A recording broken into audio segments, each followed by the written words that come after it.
money from Costello? No. And did you ever get any money from my account? None of those.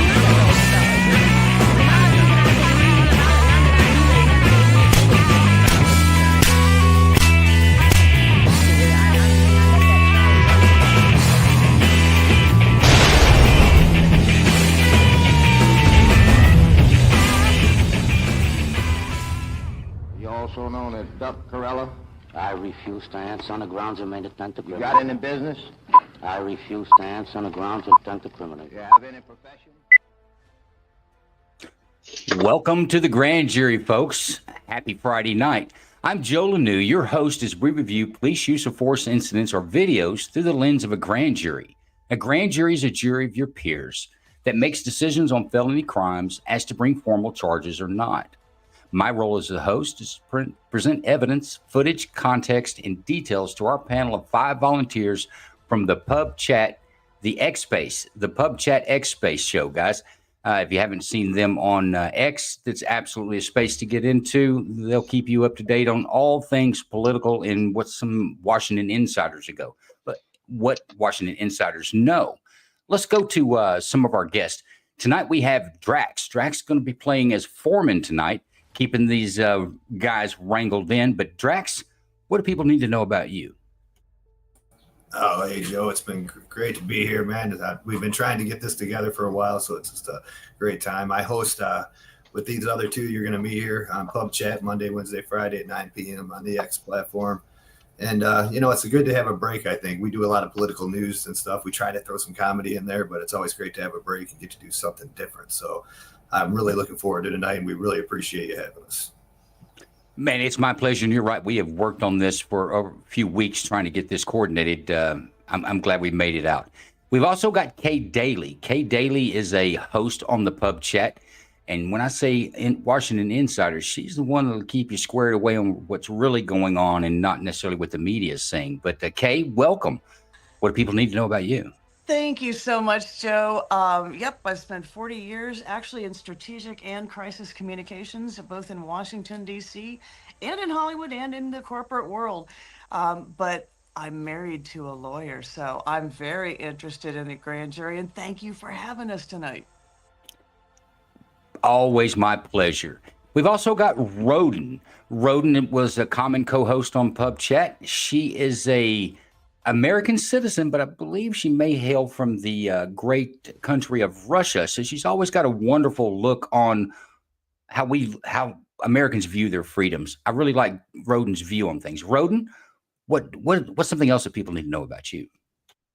Oh, I'm a fierce anti-communist fighter, and I actually came from Ukraine, not Russia, but that's why people call me Soviet, because that was a part of the Soviet Union. So if you want to hear anything about the communism, I can tell you how bad it is.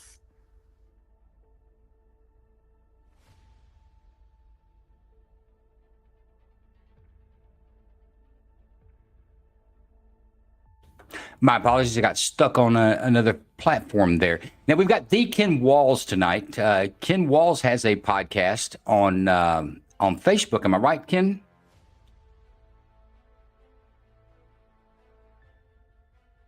Are you with us, Ken?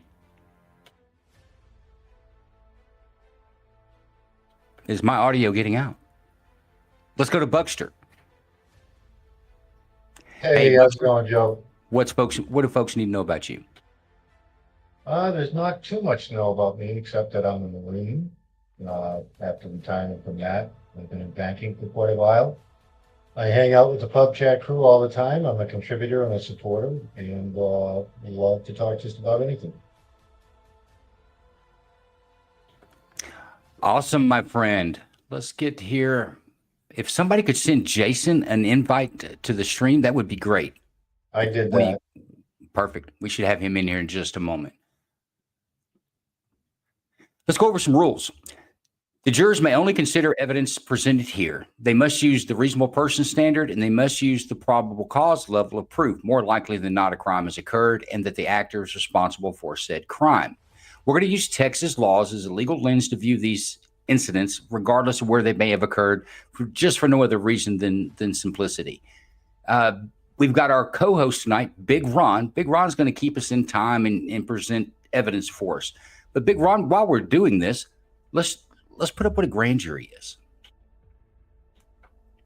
The grand jury, it's a secretive assembly of citizens serve for a specific time. They hear testimony, examine evidence, and witnesses under the prosecutor's guidance to decide if there's enough probable cause to indict someone for a crime, all without a judge or a defense attorney in the room.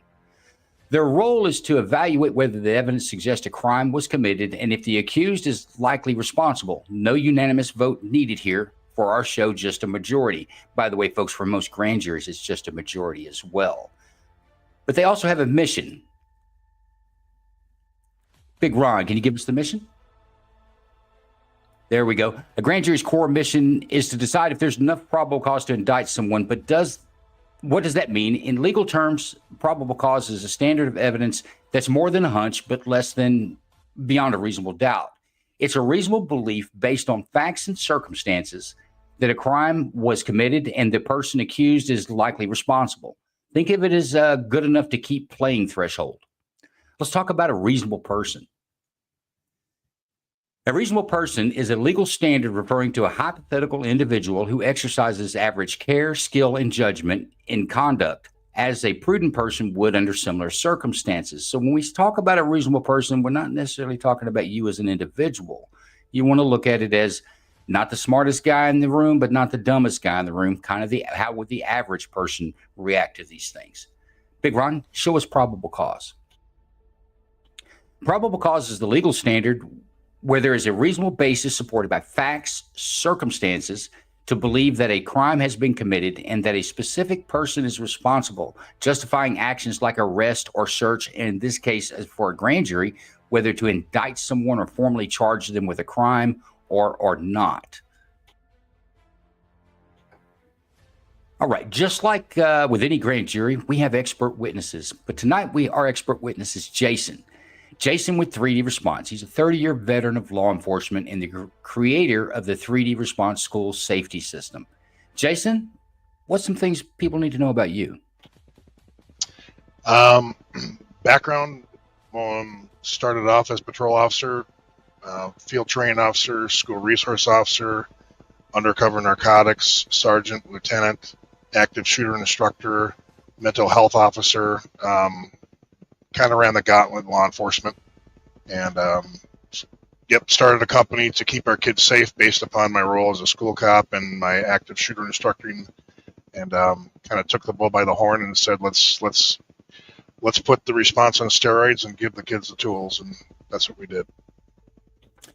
Very good. And for those who may have some questions about the 3D response system, I've got a bit of a commercial we're going to run later so that it'll better explain it to you. I can't recommend or stand behind this product that he has strong enough. It is a game changer when it comes to our kids' safety.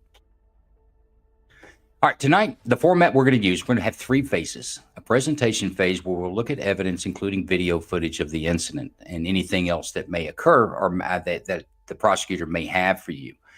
At the conclusion of the presentation phase, we'll move immediately into the examination phase. This is where grand jury is unique out of all other juries that you may serve on, is that you get to ask questions. During the examination phase, the jury will be able to ask questions of our expert, Jason, who can weigh in on police practices. He can't give an opinion. Some of our grand jurors have asked him, what would you have done? That's not a reasonable person. Not saying Jason is not a reasonable person, but that's not how the reasonable person standard should be applied. But you'll be able to ask Jason general questions about law enforcement. At the conclusion of the examination phase, we'll move directly into deliberations. This is going to be led by our jury foreman tonight, and that's going to be Drax. Drax is going to whip the vote. He's going to allow deliberations. Everyone should have an opportunity to say what they think about the incident that they just saw. Be able to discuss this, debate it. He can have as many straw votes as he needs. But when we have 3 votes, either for a true bill or a no bill on the finding of the cause, then that'll be the vote. And you get to do all that in 10 minutes, Drax. You're going to be under the clock, and that clock's right above your head. You start sweating at about 1 and 2 minutes to get a verdict out. But that's how we'll move it around tonight. Okay, folks, do we have any questions before we begin with our first case? You guys, With that, let's get started, Big Ron. Let's go to case number 1.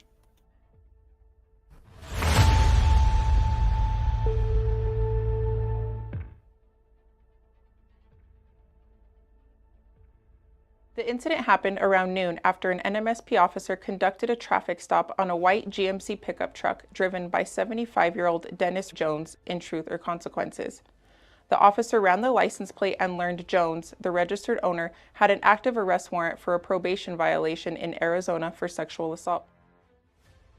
And a pursuit ensued northbound onto New Mexico Highway 181. The pursuit ended after Jones stopped and exited his vehicle in the middle of Highwinds Road, north of Truth or Consequences. The officer exited his patrol vehicle and gave Jones verbal commands to surrender.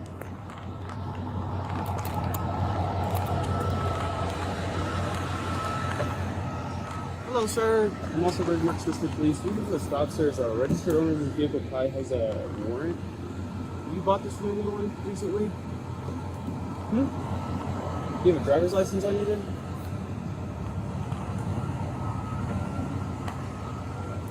Are you from Arizona at all? No, never ever?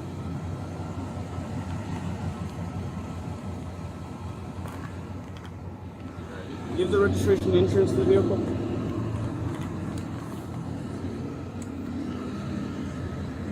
No weapons or anything on you right now?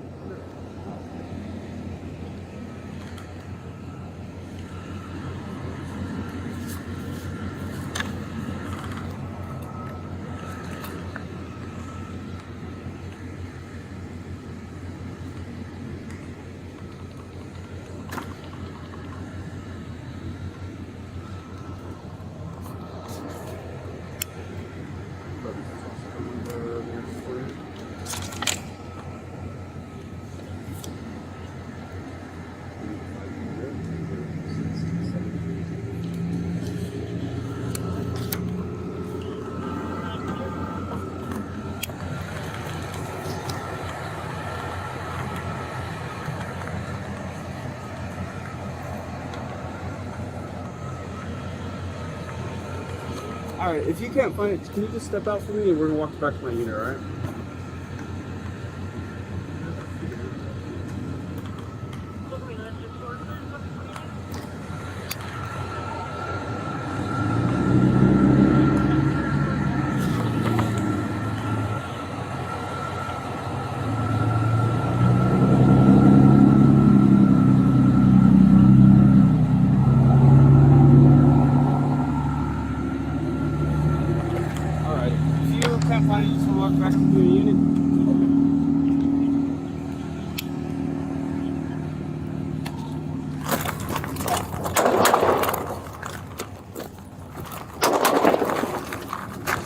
Shots fired, shots fired, shots fired. I didn't pull a gun on me. I need assistance, please. He's taking off right now.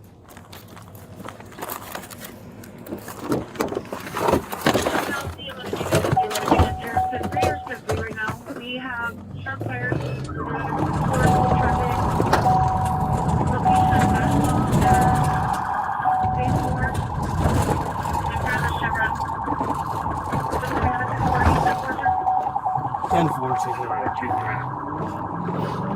The following video shows the end of the officer's pursuit, which led to the second shooting incident. 10-4, he's going up a Highwinds Road up to a property.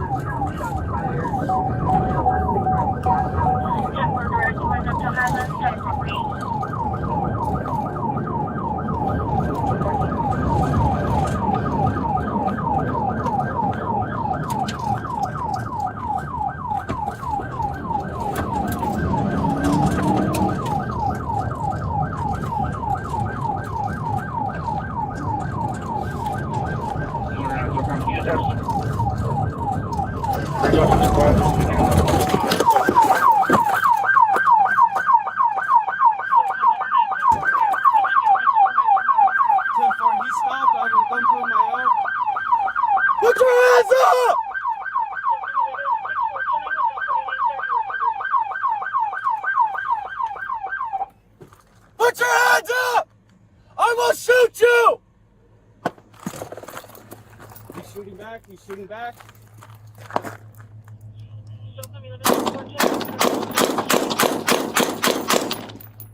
Shots fired. Shots fired. He's shooting. Put your hands up! SoCal, Motor 9, were you directed that last shooting, sir? He's down on the ground. Possibly hit. 10-4 direct, male down, possibly hit. Put your hands up! Let me see your hands!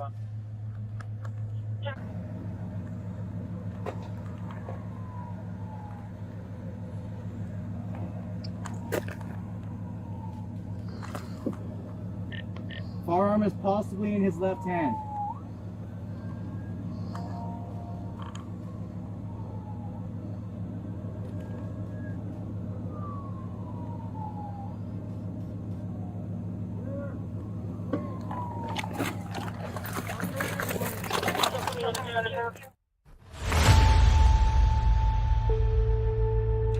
Okay, folks, that's your evidence. That's all we have on this scene. The initial contact was what they believed to be a person wanted on a felony warrant. A traffic stop was conducted, and you saw how it played out there. We have all screwed up here. Let me see if I can do some producing real quick for us. Maybe I can make that happen. Okay, I think we're back right. Jason, do you want to weigh in on police procedures on this one? I'm more curious about. I didn't see what happened in the initial traffic stop. What the officer saw. That's my only. As far as the procedures go, I would say is. I don't want to give away too much here, so I'll just leave it there right now. We should have some time after this to kind of go back and beat that up once we have a verdict from our jury. But I think you're gonna. The way I'm looking at it is I'm going to believe the officer on his word that there were shots exchanged at the second stop, that he brandished and pointed a firearm at him, causing him. He acted like a firearm was pointed at him. But no, there is no video of the actual first incidents where the gun from the accused or the suspect in this case, when that actually came out. Okay.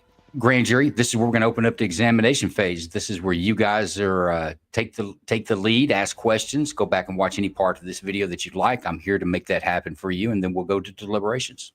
Drax, anything? Well, I would definitely say, I'd go with the cop. The guy's guilty as hell. That's my opinion.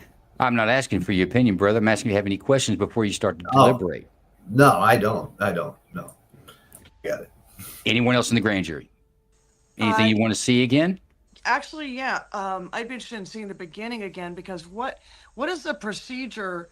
Why did he pull him over? And do you have the ability to figure out instantly whether or not there is a warrant out? Yes, you can, but the subject couldn't produce a driver's license to get verify his identification.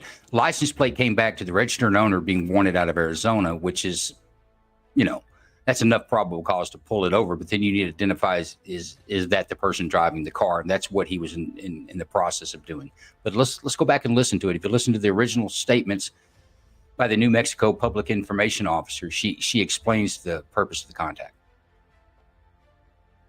And a pursuit ensued northbound onto New Mexico Highway 181. The pursuit ended after Jones stopped and exited his vehicle. After an NMSP officer conducted a traffic stop on a white GMC pickup truck driven by 75-year-old Dennis Jones in Truth or Consequences. The officer ran the license plate and learned Jones, the registered owner, had an active arrest warrant for a probation violation in Arizona for sexual assault. And a pursuit ensued northbound onto New Mexico Highway 1. Kate, does that clear it up for you as the reason for the initial contact? Yes, it does. Thank you. Perfect. Does anybody want to see the initial contact where the officer actually steps away after he sees the gun? Yes, please. You have a driver's license on you then? So there he's asking for the driver's license. And if you'll listen in just a few seconds or maybe even a minute from now, he'll say, well, if you can't find it, why don't you just step out of the vehicle? Are you from Arizona at all? Long never ever?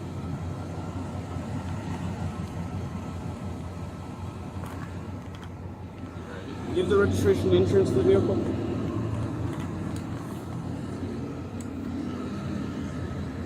No weapons or anything on you right now?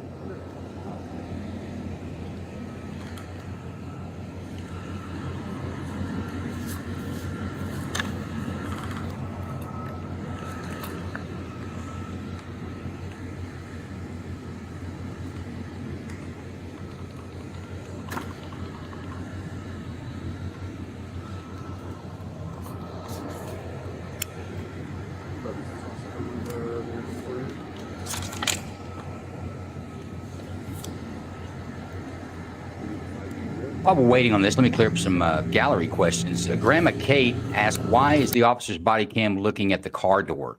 It's just where it's positioned on his body. He's standing next to the car door, just like you would. The body camera is probably lower on his torso, and that's giving you the advantage that you're looking at there.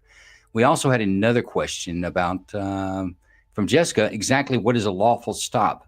A lawful stop for everyone, would be a stop where an officer has legitimate authority to detain you. A traffic violation if you're operating a motor vehicle on a public roadway and they run your license plate and your tags are expired, or you meet any one of the numerous volumes in your states for a traffic code is a violation, then the officer can make a stop and it creates what's called a constructive custody. You're not free to leave, and that would be considered a lawful stop.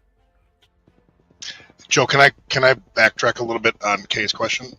And to also piggyback lawful stop, a lot of people think you need probable cause for a stop. You do not. You need reasonable suspicion for a stop. That's the reason for a stop. So you could have no traffic violation. You could have a vehicle driving through a neighborhood at 2 o'clock in the morning that we've had burglaries in there, and you pull them over because it's suspicious that we have a history there. But to go back to Kay's thing, when you run the license plate, it'll come back with a physical description. And this guy, being the registered owner of the vehicle, was older. And when this officer walks up and he matches, you can match the physical description of the driver based upon the information you got back from the license plate, which is going to lead your reasonable suspicion into, okay, this is probably the guy. So if that answers your question. Okay. Let's keep going with the video and let's get to deliberations.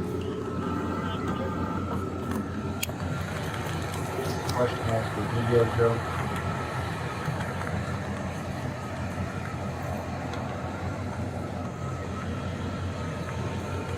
And the camera's going in and out of focus because he's holding something in front of it.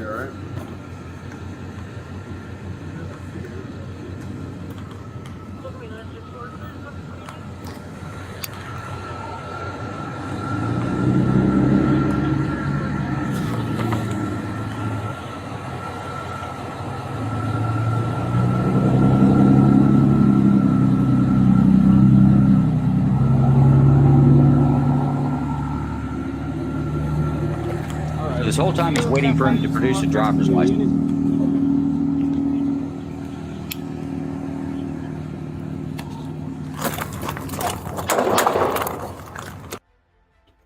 I would say by the officer's reaction, whether we saw the gun or not, he saw something that disturbed him to the point that he needed to take some defensive measures immediately on that. Do we have any more questions or any other parts of the video that we want to see before we go to deliberations? Can you Joe, I guys have hear one me? question. I can hear you now, Ken. Okay. Joe, it's Buck. I have one question. Did they find the weapon? Because we didn't get to see that. If you look at the top of the frame, you'll see the pistol between the deceased person's legs. Thank you. Was it legally registered was a weapon legally registered to the individual in the car, or was it a stolen weapon? I would say for justifiable homicide in this case, it doesn't matter. And folks, when you're deciding this, you can only use information up into the trigger pull. Any information that would be known to the officer after the trigger pull, you can't decide because that was not information that a reasonable person would have used to make the decision to defend their life or not defend their life, if that makes any sense. Hey, Joe, can we address this question from the gallery? I don't know why you're not being able to hear what's being said. Our volumes are all the way up in the studio, so no, I think can't they're address talking about the why they can't hear the conversation from the car. They're only hearing one side. Okay, it's just the abilities of the mic and in the situation where the officer's standing and with the road traffic noise, you can't hear it. And depending on how loud the driver was actually speaking, the officer could hear him because they were having a conversation and he was responding. But you got to remember, these aren't filmed on a movie set. You got to take them as they come with this body cam video. And thanks for clearing me up on that because I was like, oh, if that's a technical issue, Grandma, I'm not going to be able to help you. I'm at the length of my knowledge with what I'm doing now. Okay, let's go to deliberations. Big Ron?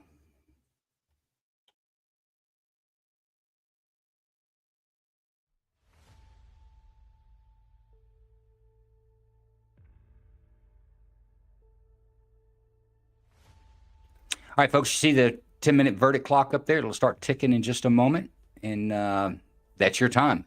I turn it over to you, Drax. Whip these guys into shape, and let's get a verdict. Neat. So what do you think, Kay? Old man went ballistic there. Camera sucked, but they got a gun. Yeah, in this case, I'm going to have to agree with you, Drax, on this one. But, look out for the next couple of ones. I might just 12 angry minute. But this one looks pretty cut and dry. Kind of took it to Are be we allowed to ask questions during deliberation? Yeah, shoot. What do you got? How long has the officer been an officer? How much experience did he have? That information is not unknown. I would say he's probably between 2 and 5 years. Jason, what would your guess be? Yeah, I'd go 1 to 3, but yeah, younger. Right. And is that the only charge there?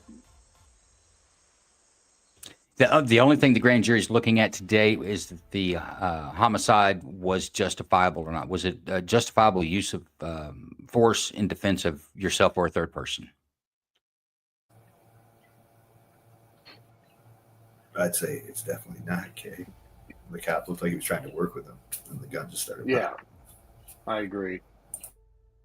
Yeah, I mean, if the guy had not pulled first, and I would wonder if there were procedures in place so that it would ramp, taser, that sort of thing. But clearly, he was fired upon, and that's pretty cut and dry. Let's go to our expert on that case. Jason, would taser be appropriate when someone pulls out a gun?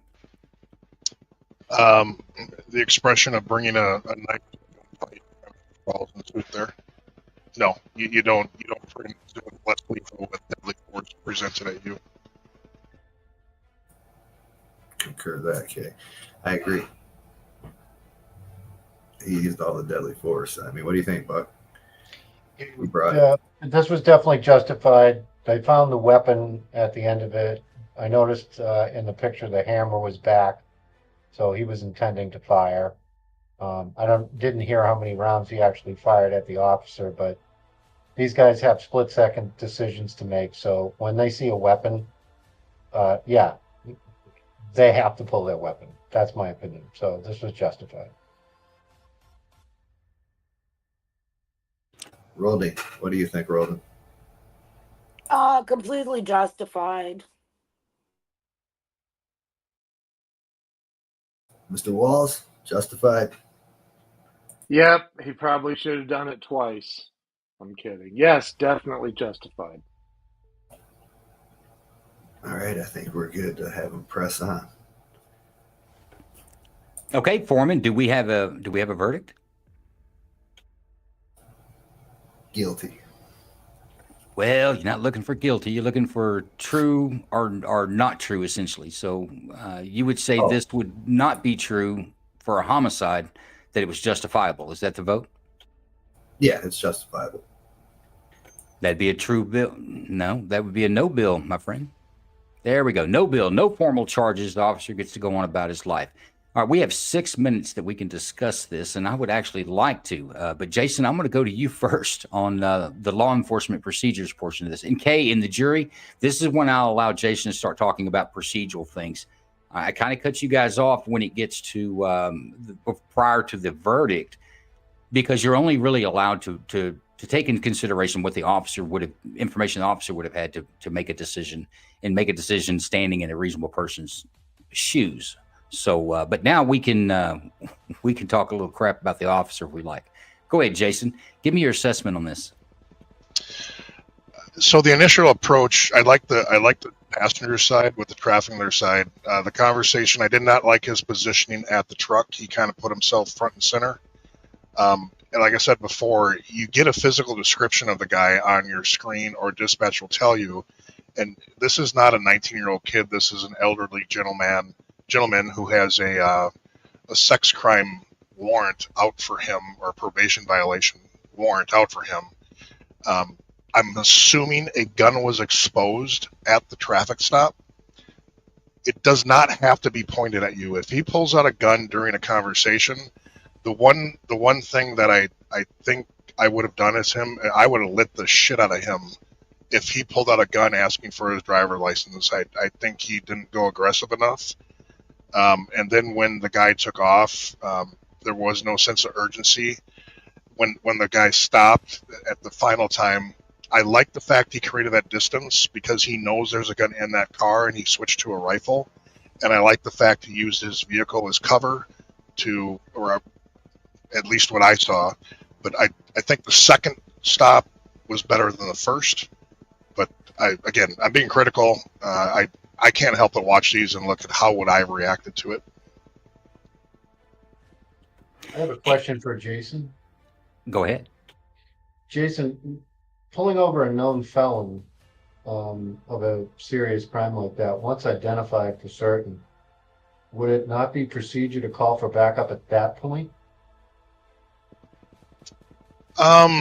Typically, when you pull behind a car and you run a plate, you're going back to the reasonable suspicion part of this, is that the RO, the registered owner, has a warrant. You don't know yet if the driver is the registered owner, who is the guy that has the warrant.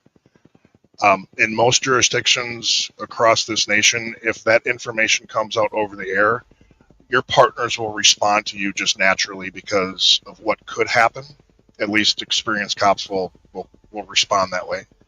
So in this case, I don't fault the officer for the traffic stop. I do fault him for the vehicle approach and his positioning at the truck. Jason, I've got a question. When you're pulling someone over, I mean, I agree. I was kind of wondering why you went to the passenger side, but moreover, I know the warrant comes up. Does his criminal history come up as well?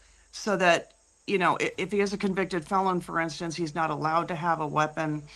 What kinds of crimes he commits, any violence against officers, does that come up? The original charge, or why, in this case, it was a probation violation, and they will tell you why he's on probation. And from what I heard, it was a sex offense, so that would be 90% of the time a felony. But all that stuff you're talking about is after the fact. You can add a convicted felon in possession of a firearm afterwards. In this moment, I just want to go home, and I'm not going to get shot right now.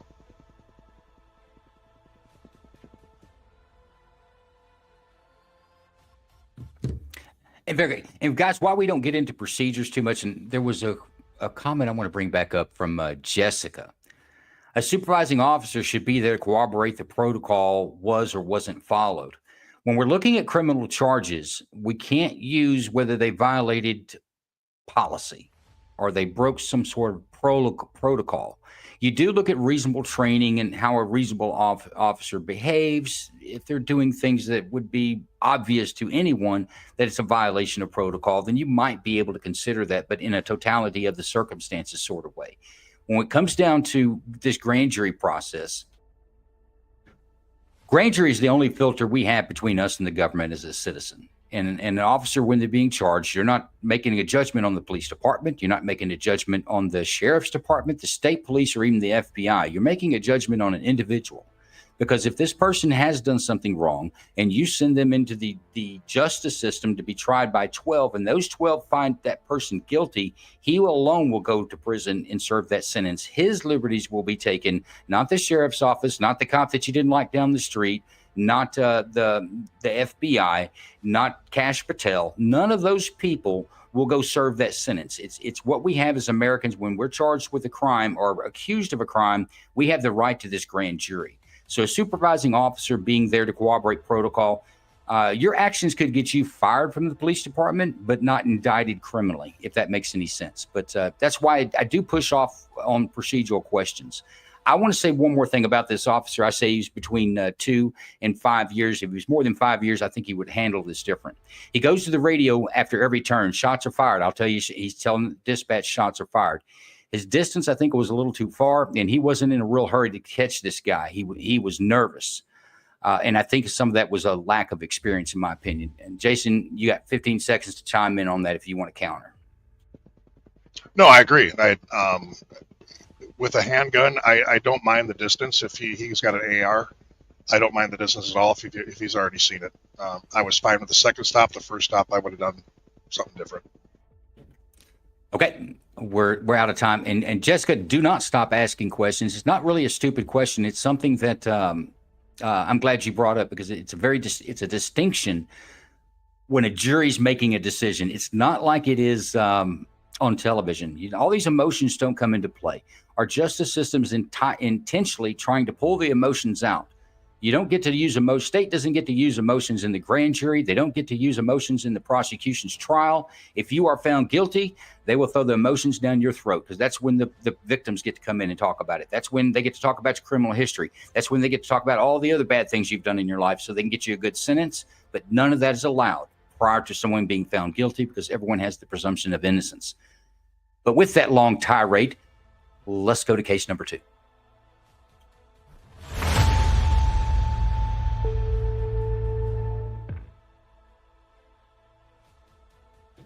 This is Big Ron's stomping ground. A little bit of I'm Mike JSO Shell, action. Chief of Professional Standards for the Jacksonville Sheriff's Office. Today we are releasing information regarding an officer-involved shooting that occurred in the front yard of a trailer located in the 7800 block of Lenox Avenue in Jacksonville, Florida on May 14th, 2025. This information will provide you with a better understanding of what happened, as well as what was known to law enforcement prior to the incident. Due to Benvenuti's behavior in the hours before the critical incident, there was an active arrest warrant for Benvenuti's arrest for discharging a weapon in public, unlawful display of a firearm, and resisting an officer without violence. At 8:19 p.m. on May 13th, 2025, patrol officers responded to a residential property in the 7800 block of Lenox Avenue. Multiple individuals had made emergency calls reporting that a man, later identified as Benvenuti, was repeatedly shooting off rounds from a firearm. When officers arrived on scene, they observed Benvenuti standing on the front porch of the trailer holding a handgun. Benvenuti immediately retreated inside the trailer. These first responding officers made repeated commands over a police loudspeaker system for Benvenuti to disarm and come outside the trailer. Benvenuti refused to comply and remained barricaded. Based on their own observations and information provided to them by eyewitnesses, officers drafted and were granted a warrant for the arrest of Benvenuti on charges of discharging a weapon in public, unlawful display of a firearm, and resisting an officer without violence. Because Benvenuti remained armed and barricaded inside the trailer, patrol officers requested JSO's SWAT team to serve the arrest warrant. Okay, this drone footage doesn't have any audio, so we can kind of talk through it, but this is after the SWAT call out. It's a call out for a barricaded person. That means someone that is barricaded inside of a home, either threatening themselves or threatening others, which this guy's meeting that. You can see the firearm in his hand here as he's on the porch. This goes on for some time. More information. This gentleman lives at his trailer house, but his family lives around him. He's going to leave this location in a moment, and the house that he goes to is a family member's home. Keep that in mind. And I don't see how he's not damaging his feet walking amongst all that debris barefooted.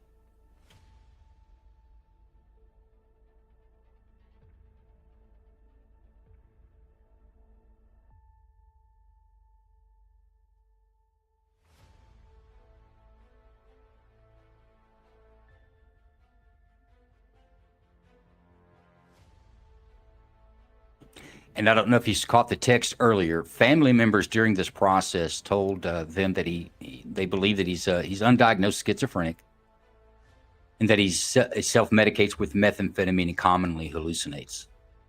And the law enforcement family believe he's having that same episode tonight, the same sort of episode tonight.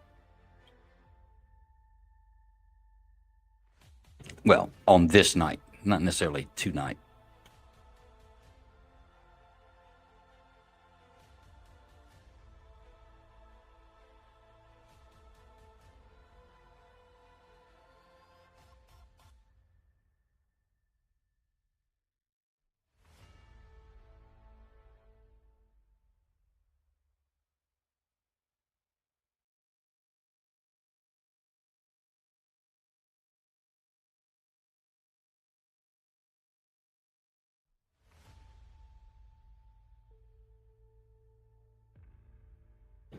So he's pointing this stick at law enforcement. They're all around. They've got both houses surrounded.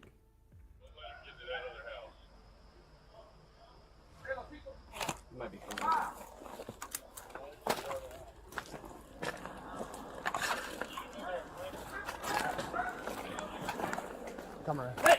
Put your hands up! Put your hands up! Go back! Go back! Go back! Get the Put your fuck hands back! up! Get the fuck back! He's I'm got a calling my gun in mom! his hand. I'm calling my mom! Drop the gun! Drop Go the back! gun! Drop the gun! Mom! Drop the gun! Where's my mom? Where's my mom? Sir, Where drop the I'm gun. here to my mom! I'm here to my brother and my mom! No! Do not! Don't fucking fuck with me! No! Drop the gun! It's my Drop mom! the gun! Do not walk Drop up the gun! It's my mother! She's gonna kill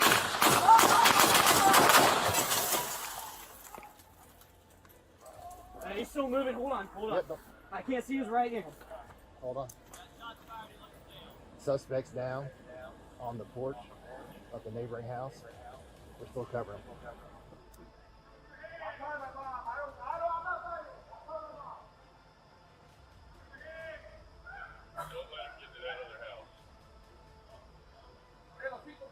You might be coming.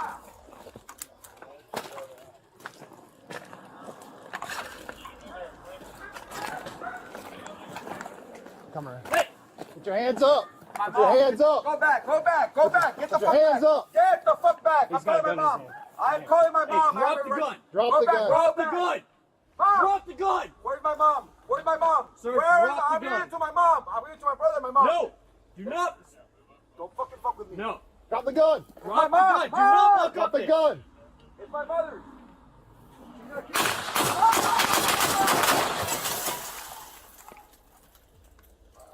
He's still moving. Hold on. Hold on. I can't see his right hand. Hold on. Suspects down on the porch of the neighboring house. We're still covering.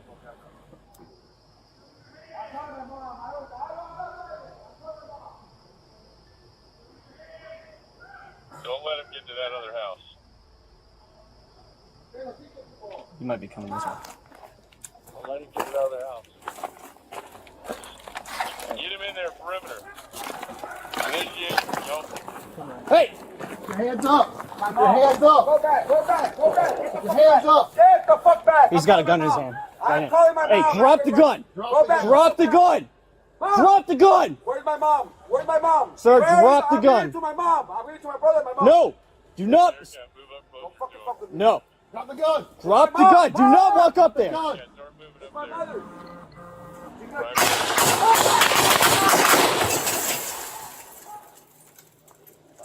Hey, he's still moving. Hold on. Hold on. I can't see his right hand.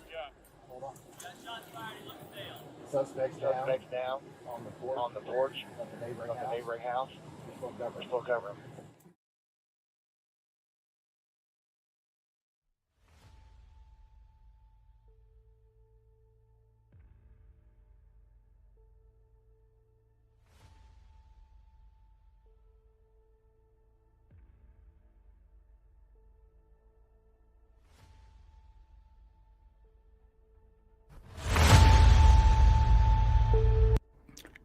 All right, folks, there's your video evidence of the incident. Jason, you ready to weigh in? I'm going to let them ask me a question before I weigh in. Very good. This is the examination phase, grand jury. You get to ask questions. We can watch the video again. The ball's in your court. Well, Jason, it seemed it started at one place and it took off over to his mom's house. How did the SWAT let him roam over there and not deal with him in the first place? I thought the same thing. They had a good perimeter set up. What your question brings up what I was going to say, and your thought is going to the right path. There's something called the priorities of life, and those that have heard us talk before on this thing, law enforcement across this nation, every time they go into something like this, they have priorities of life. The first priority of life is the life of the victim. The second is the priority of life of the innocent or the bystanders. The third is the officers themselves, and the fourth is the suspect. So if you take that categorization in mind, this played out with whose priority is number one. It's the innocent and the victim.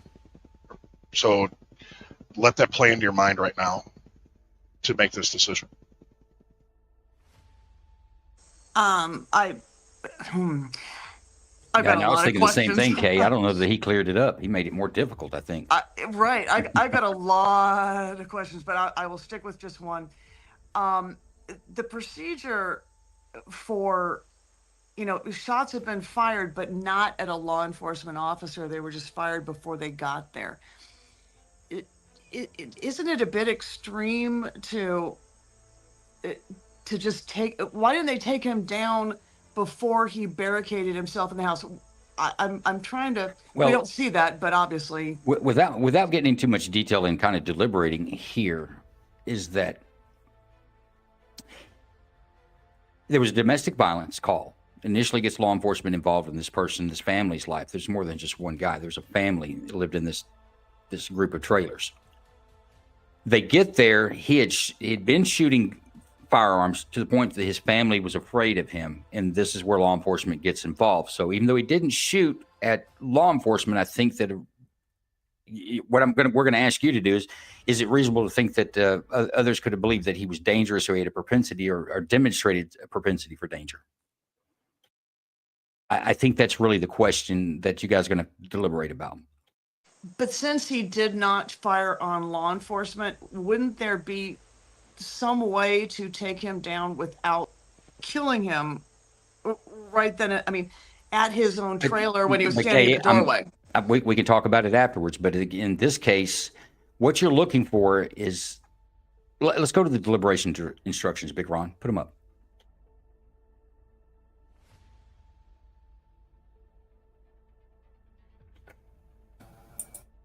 You with me, Big Ron? There we go. Here's what we're looking for. It's justifiable homicide. So homicide means that one person caused the death of another. Not necessarily unlawful, but it means that one person's actions or one person caused the death of another human being. One human being caused the death of another. That's homicide.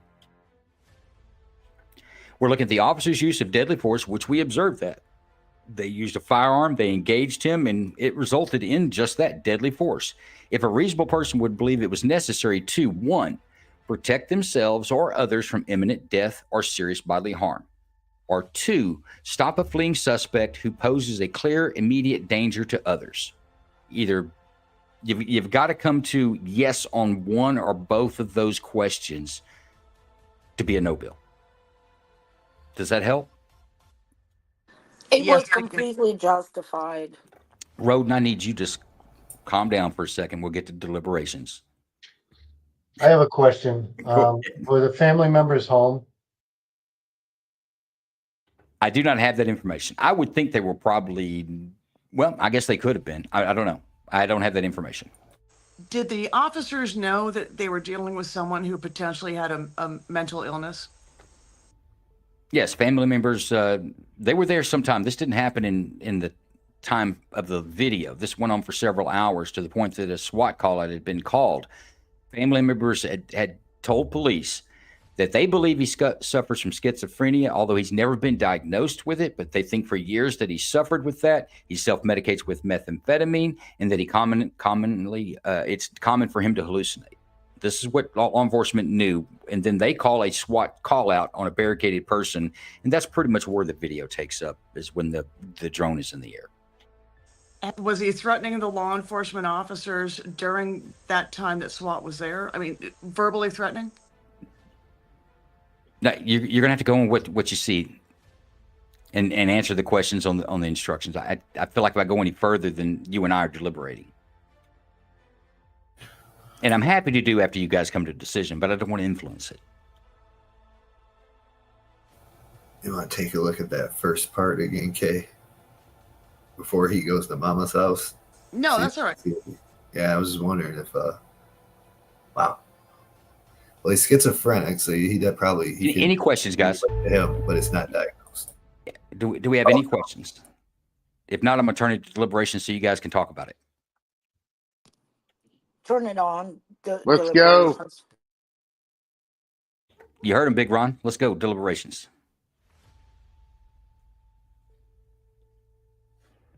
All right, folks, you have 10 minutes. All right, the guy was It's up to you. schizophrenic. He uses methamphetamines. He was probably on methamphetamines. He had a gun in his hand, and literally seconds before they used deadly force, as he's waving his hands around, walking up the steps, he says, "Don't fuck with me. Don't you fuck with me." And, well, they fucked with him. Yeah, So, but he wasn't. I mean, they said they wasn't diagnosed with schizophrenia. That was their thought, that he has. The family thinks he's got that undiagnosed. oh, I missed that. That's what until it was undiagnosed. I don't know. Well, they thought he was on meth, at least, right? So yeah, methamphetamine. He was using something. It doesn't really matter. It's the fact that he was fleeing with a gun, and he Right. was actually posing a clear immediate danger to others, which is his mother or whoever is in there. Doesn't matter what he is or what he was. I agree with that, Roden. I don't often agree with you, Roden, but I agree with that. Oh, thank God. I don't know. What would I do without it? Oh my goodness. My only issue is if he didn't fire on the officers, aren't there steps that they could have taken that were less lethal? I mean, was there any effort to do something before that? But Kay, I It want you to doesn't think about matter. this. I want you to think about this, Kay. This guy is obviously unstable. He had been repeatedly refusing the officer's commands for, it sounds like, several hours. If he got back into that house and he was on meth, whether he was schizo or not, they would have had another hostage situation or a death, in which case the police would be up on charges for not dropping him and allowing him to kill somebody else. Not to mention the fact, when you're a police officer, I mean, I was never a police officer, but I can tell you, if somebody's got a loaded weapon, whether they point it at me or not, and I'm responding to a call where he's out there shooting wildly in a neighborhood, and the family said they were afraid of him, you don't have much of a choice. Because you hit that guy with a taser. I mean, we've all seen videos. People will walk through tasers. The police officers just, it's an ugly thing to watch, but I believe it was 100% necessary. What more could they do? Not much. For sure, they didn't want to bring a psychiatrist in there to help. Like it was mentioned before, during the BLM riots, we were supposed to abolish the police and bring a whole bunch of psychiatrists on. Not happening, people. If they're under all that stuff, though, he protected the person that was inside that house. If he went in there and it was his mother and he's hallucinating and just shot, thinking it was somebody else, that's murder. So, I vote for it was 100% unfortunate. It was 100% unfortunate. Cody's comment. Oh my God. It was very unfortunate, but but I can't take it. It was He's just messing unfortunate, but around. I do think that it was. I mean, I think it was justified. I mean, it would only have taken a split second for him to turn with that gun in his hand and start firing at the officers. I mean, I don't think that. And when you're in a split second decision making mode, and somebody came across the officer's radio right as they were turning the corner around the back of that trailer and said, "Do not let him in that other house."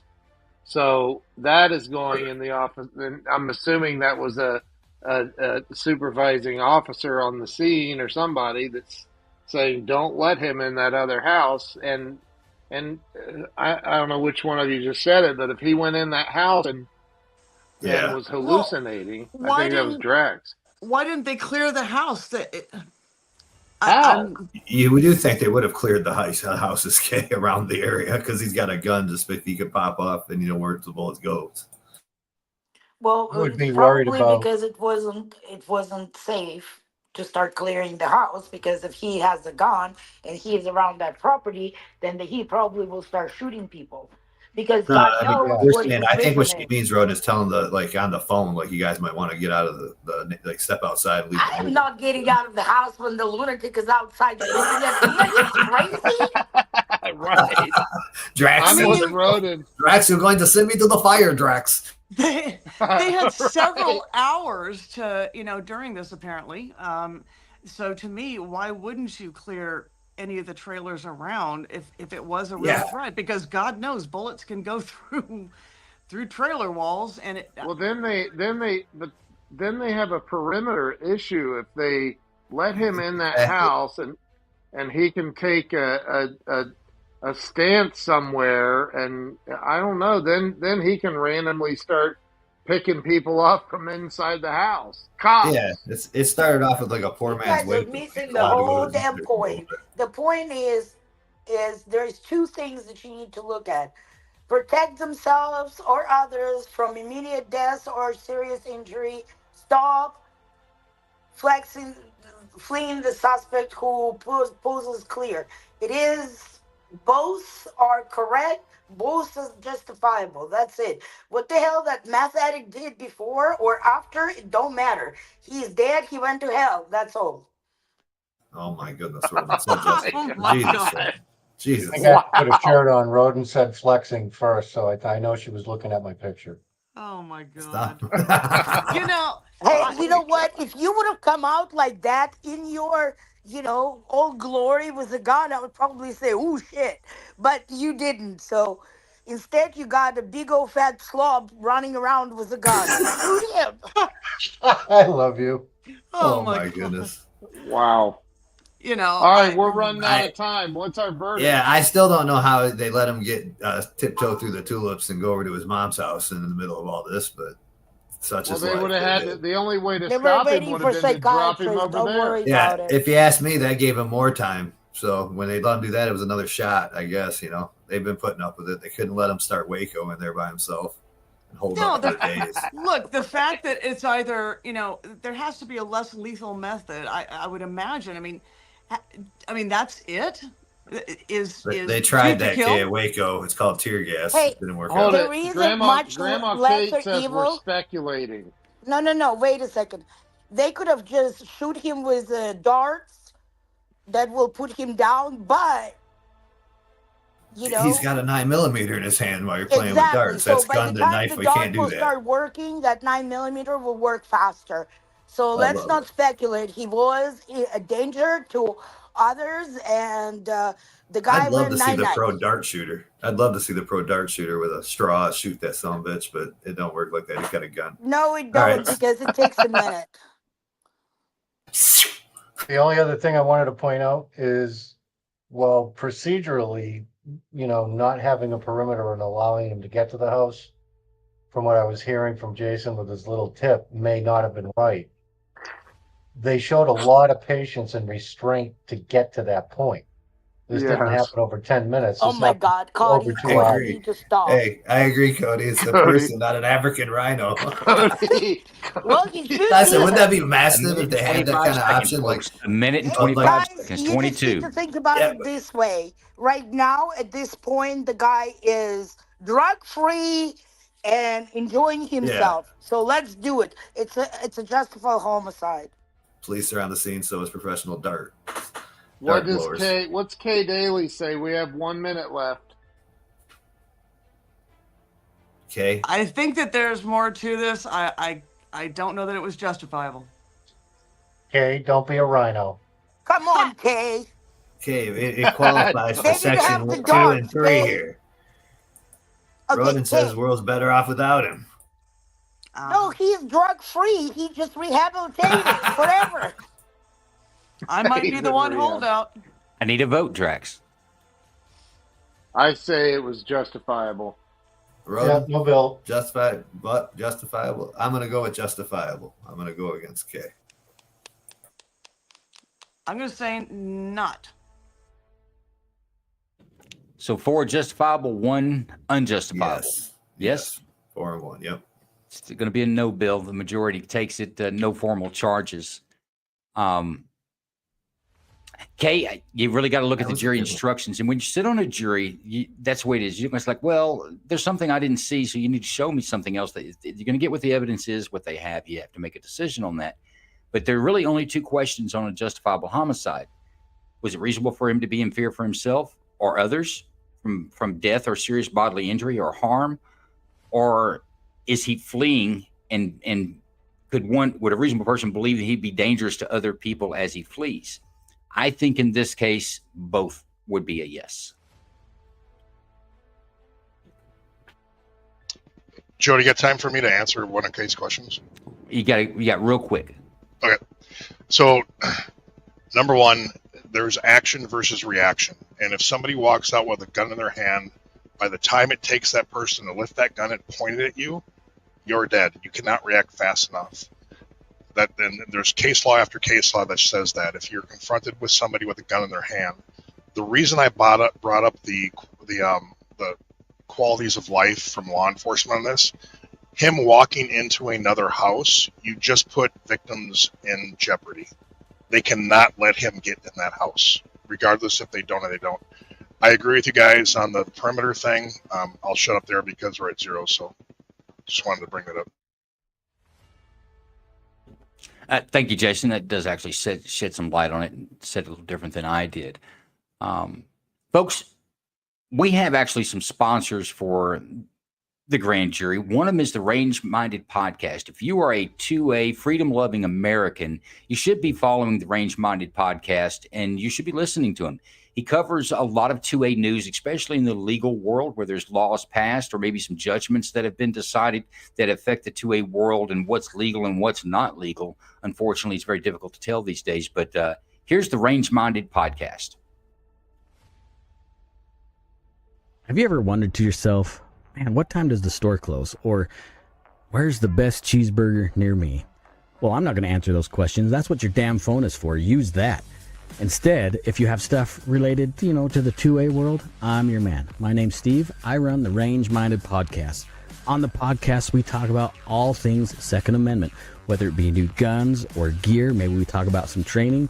We'll dig into Washington and the shenanigans they get up to. Sometimes we talk about the Supreme Court and the crap that they're doing. It's always a good time, a little smorgasbord of the 2A, if you don't mind me using that narrative.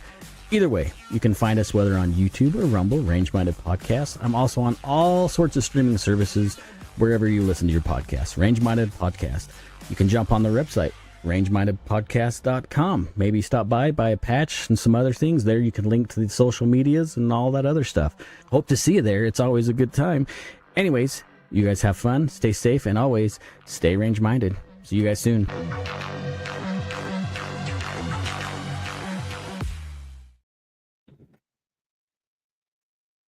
Absolutely recommend you catch him on Spotify, any place that has a podcast. He's on YouTube, he's on Rumble, he's on X. You can catch him anywhere that there's a social media platform. I highly recommend him doing so. Before we move on, I want to make sure that we recognize Grandma Kate. She was a not justified vote on this. She went with K on that. And she also said that people need to look outside of the box and look at the big picture. I don't disagree with you guys, but keep in mind, you're judging somebody on information that they may not have had. Remember, the police department's not going to go to prison if you bill them. It's going to be a police officer, which I'm not against if that's what needs to happen, but just keep that in mind. With that, let's move into our case number 3.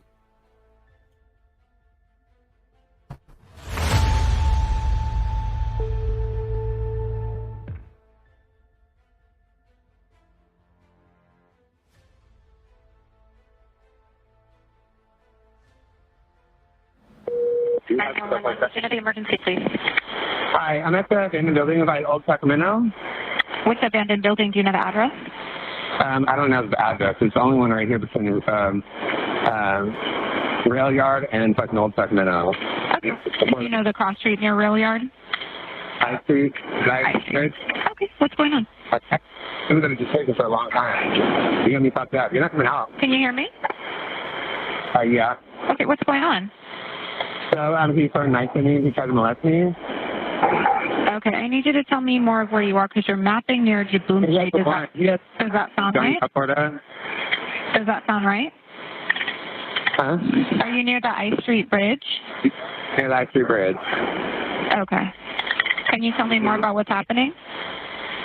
He tried to molest me and he threw a knife at me. Who? This guy, Johnny. Do you know who he is? I mean, like, are you cousins? Like, He friends? still have a different. Like, it was my boyfriend, but he's like playing games. Okay, did he hit you with the knife? He stole my stab. He stole how stuff from my house. Yeah, it's just a messed up situation. Is he still there? Yes. Okay, does he still have the knife? No, he threw it at me. Did it hit you? No, but he has my BB gun. He tried to shoot me with it. Okay, well, officers are going to want to make sure you're okay. I just want to make sure you don't need an ambulance or anything like that.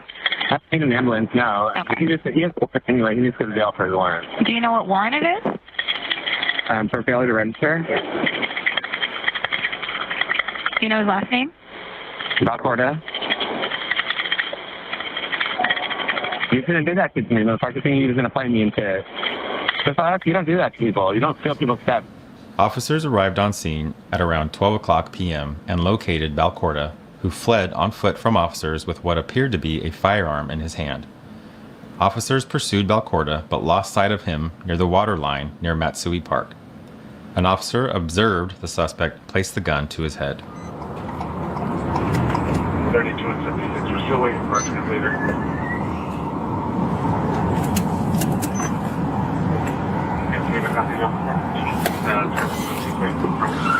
31, we've got it. He's about to go. That bunch of movies are running.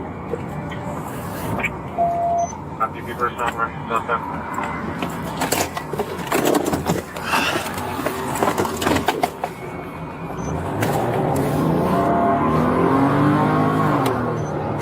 You better stop!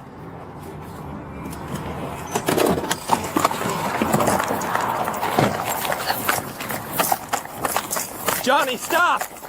I'm gonna take you to the ground! Stop! Drop the gun! Drop it! He's got a gun to his head. Johnny, stop!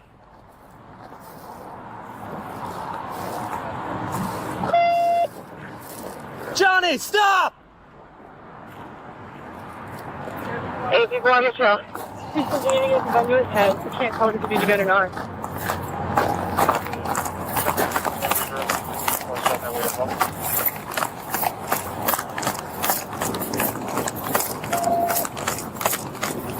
He's walking with God on the water.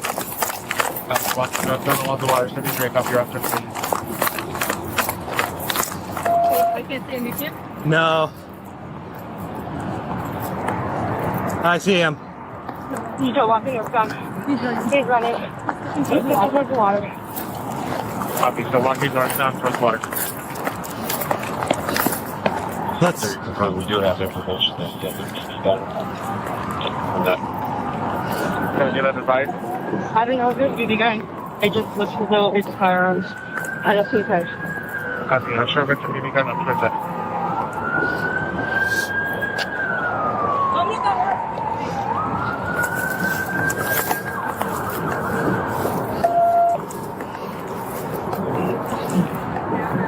Under the water. We've lost visual. Northern contact team's going with announcements. Sacramento Police Department. Any and all pedestrians, we need you to come up to the bike trail with your hands up at this point. Sac PD K9. Johnny Balcorda, we know that you are hiding down there. We do not want to have to hurt you. We need you to come out with your hands up, nothing in your hand, and surrender. You are completely surrounded. Attention on the ground, attention on the ground. This is the Sacramento Police Department. Johnny Balcorda, you are completely surrounded. We know that you are hiding down by the riverbed. We need you to come out with your hands up, nothing in your hands, and surrender peacefully. Sacramento Police Department K9, Johnny Balcorda, if you decide to flee, we will send a dog. That dog will find you, and that dog will bite you. We do not want to have to hurt you. Come out now, surrender peacefully, with your hands up in the air, and walk up to the bike trail.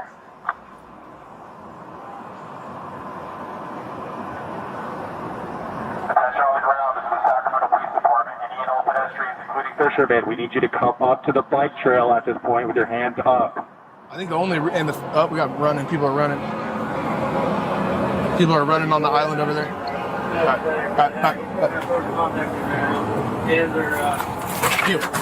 Heel. Johnny Balcorda, we see you. We'll send a dog. Hands up right now. Good.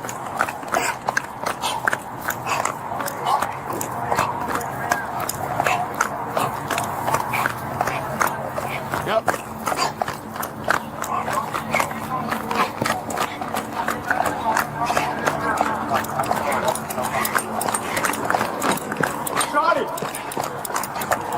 Johnny, hands up! Stop. Johnny, hands up!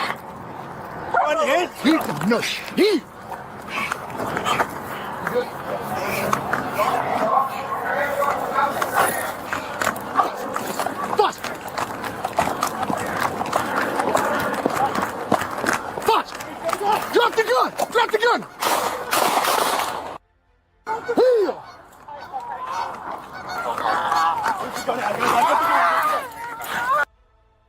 Heel! Hey, give up, Johnny! Give me Stop fighting the dog! Give me hands! Give me the other hand! Give me the other hand! Right now.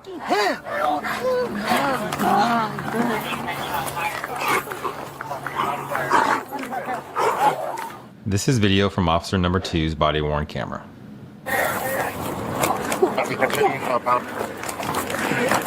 Hey, you get your right.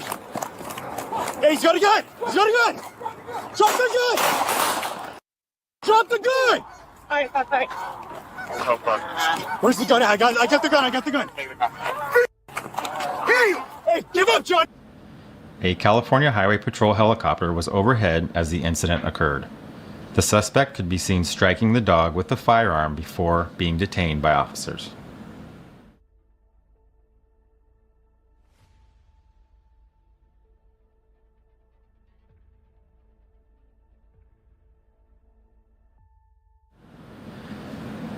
The California Highway Patrol helicopter, which had a paramedic-trained officer on board, landed shortly after and assisted Sacramento police officers in providing emergency medical aid. Chest seal? Yeah. Yep. Everybody okay right here? Let me find some blood. I got blood. He's got one in the arm. No. Get fire. Kill 3. They're on their way.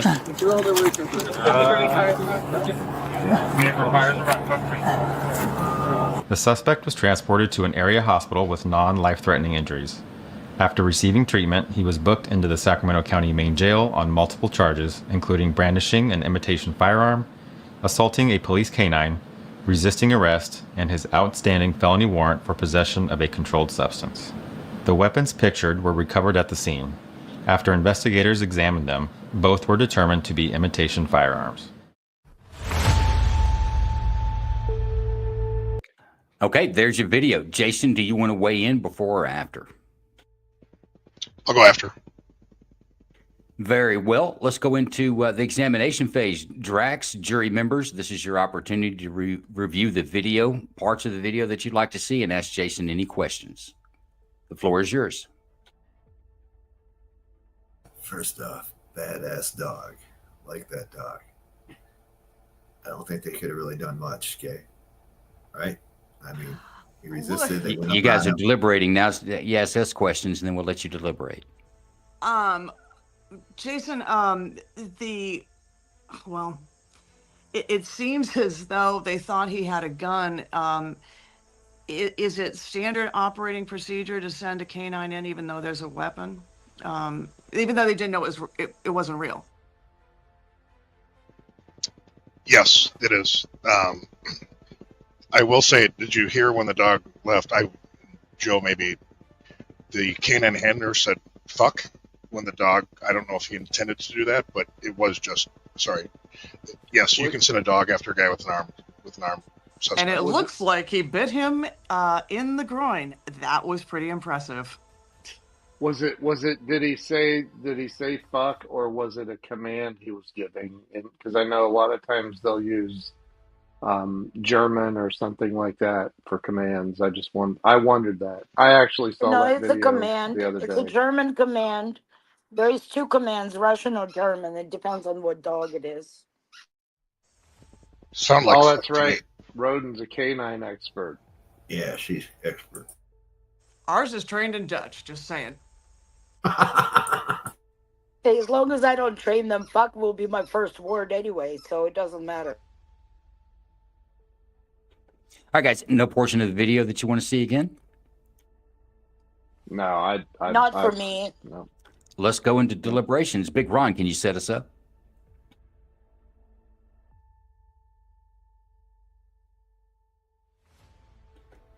All right, folks, you have 10 minutes, and we'll get the deliberation instructions up for you, but you're really answering two questions. Drax, it's up to you. What do you guys think? Well, I know Roden's going to do it just for the dog because he did a good job. No, the Good dog boy. did an excellent job. I think that they Knew did it. everything right. I These are think that going they up did river. everything by procedure, but protect themselves or others. So they actually did do what it was supposed to be. The funny part was that when they were announcing that the dog is going to be released and he will bite you. Now, for people who don't understand how bad the bite will be, that's their problem, not ours. My question is, the guy lived, I guess, for justifiable homicide. It seemed as though there was a whole gang of police officers surrounding the suspect right there, and the dog had taken him down. I'm wondering if they had tried anything beforehand to take him down, other than, releasing the dog. And the dog was awesome, by the way, awesome. But regardless, if the guy didn't die, is it still justifiable homicide? Well, he had the fake gun, right? He had that fake gun. It looked real. And I mean, I think personally that it's hearsay from the officer's point of view. Like, they heard that it was a BB gun. It looks like a real gun, and if I'm a cop, I don't want to take that. I don't want to take that chance. Like, well, it's just a BB gun. It's going to sting a little bit if he shoots me, but I don't know. I don't think I'd want to be willing to take that chance. It's a real soap opera Put in your eye this, out man. with that kind of thing. The Red Rider. We'll put your eye out, Wolf. Throwing a knife and then, it's a real soap opera. So I don't know. But I think I'm going with no bill. Yeah, me too. Well, the guy was trying to kill himself with a BB gun or a water gun, whatever. He didn't succeed. The dog probably woke him up or did the Lauren Bobbitt on him. That's two different, things. He was hitting at that dog with the gun too, so Yeah, look at it that way. If it was real, he probably Yeah, would have shot the dog. so if they would have shot him, it would have been justifiable anyway. Yeah, and the dog is not a dog in this scenario. The dog is a He's a police cop. officer. Yeah. Yep. If the gun had been real, I have no doubt that he would have used it. Yeah, suicide by cop, absolutely. Yeah, exactly. Yep. It looked. I seen them. They looked real. I mean, from a distance, if he's waving that around, the guy was like, he's got a gun to his head. So, Buck, what do you think? Yeah, absolutely. I think because there was no, murder or suicide by cop here, it's no bill, but the police don't have the luxury, even if somebody says it's a BB gun. One of those looked pretty real to me, and, they sent the dog in first. The other thing too is those officers seemed a little bit experienced because they're either really bad at shooting at close range or they purposely aim to, hit him in the shoulders because I think the guy would have been dead if they were trying to kill him. I think they were just trying to put him down. They had even a chopper in the air watching them too to lower it down, gave him medic. Well, and he held the gun to his head, right? I mean, the cops wouldn't have known at that, right? They weren't sure at that point. So clearly, they had indications that he thought, that the officers thought, well, he's holding it to his head. They wanted to light him up, he'd be dead. So they put up with him for a minute. They were down there going like, "You're down there. We know you're down there." They put up with it for a minute, trying to help. The officer did two commands to the dog. His first command was fob, which is, you guys thought it was fog. He was trying to calm the dog down to let him to heal, and then he released the dog by him. So the dog already knew that he has to go, and he has to go for a kill. So it doesn't matter. The guy was not going to do anything because the dog, it doesn't matter if you hit him 100 times, the dog will do what needs to be done. So to me, it was totally justifiable what happened. And because he hit the dog, he should go for a long time. I have to say, honestly, I'd rather be shot than have my twig and berries chewed on by one of those police dogs. So. I see in the comments that B said no, he's a dog, not a police officer. He is a police officer. He is a police officer, at least in every cop I know. Yeah. I have a friend that's a canine officer that their dogs are considered police officers. Okay, I get to interject with a point of law. They can have some special protections, but they are not considered a person or a police officer. They are still considered property. There's some enhanced offenses out there if you were to assault one or injure one. But if you were to kill a police dog, you would not be charged with killing a person or a police officer. So they have some special. Considered to be equipment. They had property. You're right, but they do have some special exceptions to like cruelty to animals enhanced because it's a service dog and it's not just police dogs, but service dogs. But no, technically, they are not police officers in any state. Is that open but is that changed by jurisdiction? Not to the point where they call a dog a human being. There's some. No, I'm not saying a human being. Yeah, no, there's no state where you would be charged equally for killing a police dog if you did a police officer. Right. There can be some enhancements in most states that have the police horses, though. Well, I'm voting no bill. No bill. Hooch, baby. Turner and Hooch. No bill. No bill. Yeah. All right, we're good on this one there, Joe. Sounds like we have a decision. No and that bill. is a no bill. All right, folks, before we get on to our next case, we're not going to discuss this one. I think you guys nailed it. We're going to move on for some timing issues. But another sponsor that we have is 3D Response. And it's kind of a handshake sponsorship because I push this at every opportunity. For people who want gun control, for people who want 2A rights, for everybody that's concerned about children being killed in schools, 3D Response is your source. It is the solution to this. Watch this, and I encourage each and every one of you to go to 3dresponse.com and check it out for yourself, and then talk to your school board members, your city officials, your state officials, whoever it takes to get this into your school. I think you'll understand why when you do a little research on it.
Yes, folks, that video doesn't give it justice. It's kind of cool to watch, but go to 3dresponse.com. Check it out for yourself. It is a full comprehensive system to address violence in our schools. It provides protection for the children in the event a mass shooter shows up there, some crazy shows up to do harm to your children. It'll protect your children until a good gun gets there to end the madness. But they also do prevention. They have a whole psychological team that's attached to this system that will help identify maybe a school shooter before it happens. And if the odd event, the horrible situation that it were to occur, they also provide aftercare on this. But I will tell you that if that's in your child's system, a school, the system's in your child's school, and that you were to be the unfortunate soul to have that happen in your jurisdiction, the body count or the casualties coming out of that won't be what you hear on the news today. Jason, I'll give you 30 seconds. We're short on time. I'll give you 30 seconds. If you want to bone up on the 3D response system, go right ahead. Police officers involved in a shooting situation, their chance of survival without cover is about 17%. Their chances with cover and concealment and ongoing communication bumps up to over 85%. If a gun is presented in your school, we're not looking at this tactically. And our system actually provides the tools for an effective response and not some one-trick pony that's technology or whatever. It's keep it simple, stupid. It's a quick response. It's tools that actually work that are hard to overcome. And you're right. It's the before, the during, and the after. Guys, I've known Jason for about a year. When he first started coming into spaces, I kind of thought he was off his rocker. He'd say some crazy stuff, and I was more like, "Hey, let's harm some teachers. At least give it, a chance if this crazy stuff happens." But after I looked at it with my experience in military, my experience in law enforcement, I'm kind of ashamed that I didn't think about it because it is so simple, and it needs to be in every school. And it doesn't make your school look like a prison. School still looks like a school, but it'll keep your kids safe. Now I want to go into a new segment. We've got a Twitter war that we're going to ask our jury to side on. This is going to go fast. We're not going to spend a lot of time on it. I will go back to the video moves a little quick, but you're going to see post on a timeline from You Are a Smartass Carl on X. He is a 2A advocate and also a gun collector. So a lot of people post things on his timeline, and this was a post on his timeline that stirred up a little bit of a kerfuffle, if you will. But here we go.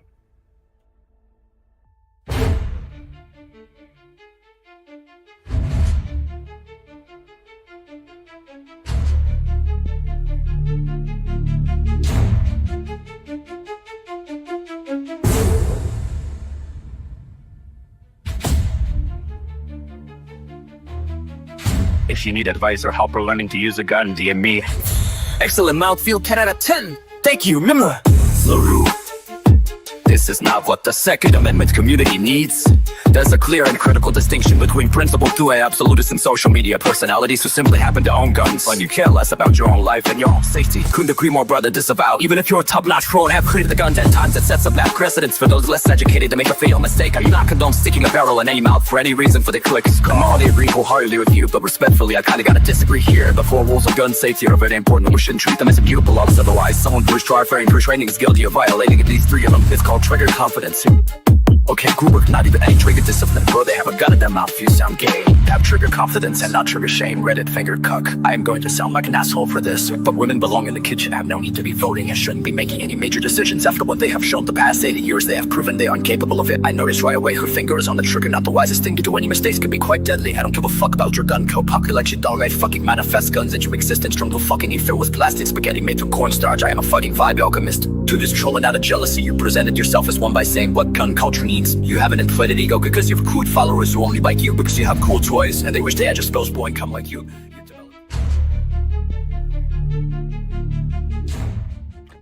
Okay, Jerry, do you have any questions on what was posted in the 2 sides of this matter?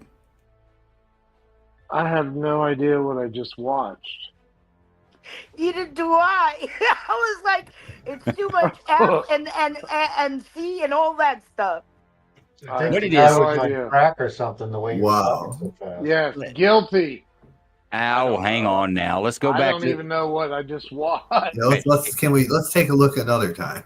Okay, here we go. You had the post here of a gun owner a female putting the muzzle of a gun into her mouth. And she says, if you need advice or help learning to use a gun, DM me.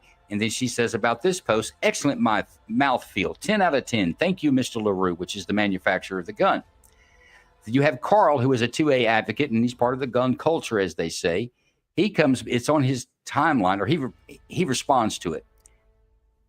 And he says this is not what the Second Amendment community needs. There is clear and critical distinction between principled 2A absolutists and social media personalities who simply happen to own a gun, which he's claiming that she is.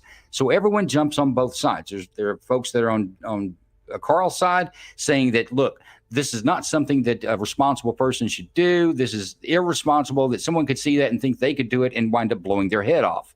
And then there are other people saying that, hey, you're free to do what you want to do. It's freedom of speech. So it's really, is it freedom of speech or is it irresponsible for this person to post with a gun in their mouth? That's what the question for the jury. Irresponsible. We can deliberate. It's hard because I am a First Amendment absolutist. We need to deliberate. Yeah, we need to deliberate. Okay. I'm going to give you 5 minutes and 55 seconds. You got it. There's limits to First Amendment speech, but at the same time, I prefer the method of more speech as a solution. It doesn't look dangerous, but there are limits, fire in the crowded theater sort of stuff, I guess. But my question is, why does she put a gun in her mouth? There is nothing else she can put in her mouth? That was the dumbest thing I've ever seen. I know. It is, but it's free expression. I don't want to be like the England people, man. Start holding people accountable for stupid shit. We've seen. I'm worse. sorry, it's not that's not free expression. It's stupidity at its biggest. I think Get a that man. I think it's completely one of the most dumb things I think I've ever seen in my life. Yep. But I don't know that it's. I mean, it's stupid as hell. I mean, it's beyond stupid. But is it? I mean, I don't. I'd say let her be. Think she has the right to do it. I mean, right? But am I wrong about that? Yeah. I think so. But at the same time, does it incite others to violence, self-harm, that sort of stuff? God, she wasn't trying to incite people. She just, in her mind, she's going to say she just put out a statement for her own to the person saying it fits. Yeah, intent has to be part of it. She was going to teach people how to do something with her mouth. I'm not understanding what she was going to teach them. I think she need a different profession. That's a different That's issue. what I said. Get a man instead of the gun. There is two different options. Part of my fear is the narrowing of the First Amendment. That's my fear, is the narrowing of what the First Amendment covers. That scares me more. That's what I fear. Let's not be like England, though. Yeah, I don't think that incites. I mean, that doesn't. No, she wasn't calling for anybody to do a suicide or anything. Yeah. Right, except for maybe other mentally ill people, like she obviously is, and that's I don't know, man. So what is the question? Is she within her First Amendment right to do that? Is that the question, Joe? I don't think it's an either or between the First Amendment or the Second Amendment, quite frankly. But well, the question is that dumb or she's okay. She's dumb. Go ahead, Joe. Well, the question is the First Amendment just as powerful as the Second Amendment, the right to bear arms and the right to say what you want, even when others may not agree? Yeah, look, the First Amendment absolutely is. In fact, if the First Amendment falls, the Second Amendment falls. If the Second Amendment falls, the First Amendment falls. Absolutely. We are the last best hope on the planet because we are the only ones who've codified the First Amendment in our founding documents. Just real quick, I think though, if you make a public post improperly brandishing or use of a firearm, at the very least, if that was picked up by the police in that area, they could certainly pull the firearm permit and take the firearms away. So Again, First Amendment, okay, but improperly brandishing a firearm and operating it dangerously. I mean, I don't know what the rules are in every single state, but I know if they caught wind of that in the crazy state I live in, they'd kick down the door and take the weapons in a And second. I do not want the government deciding and narrowing the scope of the First Amendment. I just don't. Right. I'm with you, Kay. I'm with you. I agree. I think that, and Buck is right. So, it's like the dog on a chain. If you remove a link every day, eventually the dog's going to be down to one link and never even realize that you removed all the links. I think that it's 1,000% within her First Amendment right. I mean, hell, there's videos out on you. I mean, I don't know about YouTube, but I know there's been videos posted of people live streaming their own, unaliving. So I don't know. I say leave her to it and let the TOS agreement decide on whatever platform she's using. I'm sure the TOS agreement can do what they want for terms of service, and we don't have to walk on her rights. That's right. I agree. Totally agree with you, Drax and Kay. First, can you guys hear me? Yeah. Oh, okay. As a First Amendment, she is okay to do that, but she displayed the idiocracy to others, and if they're mentally sick, that's their problem and shouldn't be having firearms anyway. So she's fine. Okay, in the last 20 seconds, to form this up a little easier, if you run across that post, would you post pro for the person that put their gun in the mouth defending their First Amendment right, or would you post against that where Carl did, saying that's irresponsible? So that's the question. Do you think it was responsible or irresponsible, I guess, to post? As much as I hate it, I'm going to go with the First Amendment, even though she's an idiot. Pro. Irresponsible. Doesn't Yeah, mean it's that she doesn't have a right irresponsible, to but do it. Irresponsible. Yeah, irresponsible, but yeah, it's irresponsible, but not outside of her First How come Amendment the right. only men, it's Okay, hold only up. men that are doing that? Why we've women got are a- okay with that? Okay, people? We've got a split vote. Drax, you're the tiebreaker. I say it's within her rights to do it. Okay. He's lying on the side of the First Amendment. And folks, we'll be doing that. If anybody runs across any good Twitter wars out there, DM me.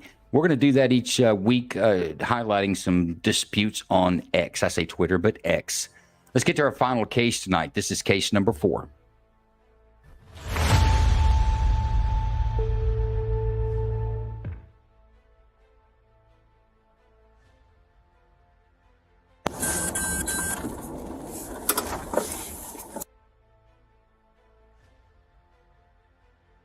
We're at Breaker and 35 Circle, Northtown.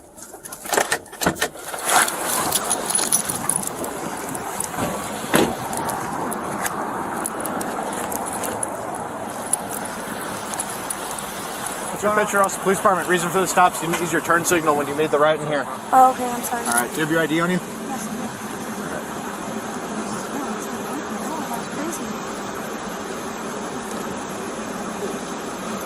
Thank you. Alright, I'm sorry about that. Nothing. Any weapons or anything in the car? What are you worried about? Okay. Let me step on that.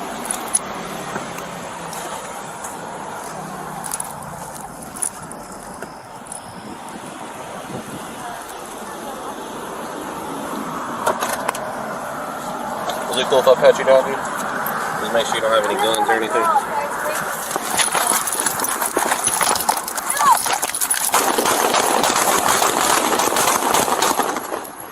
811, shots fired, shots fired! Oh my god! Nice.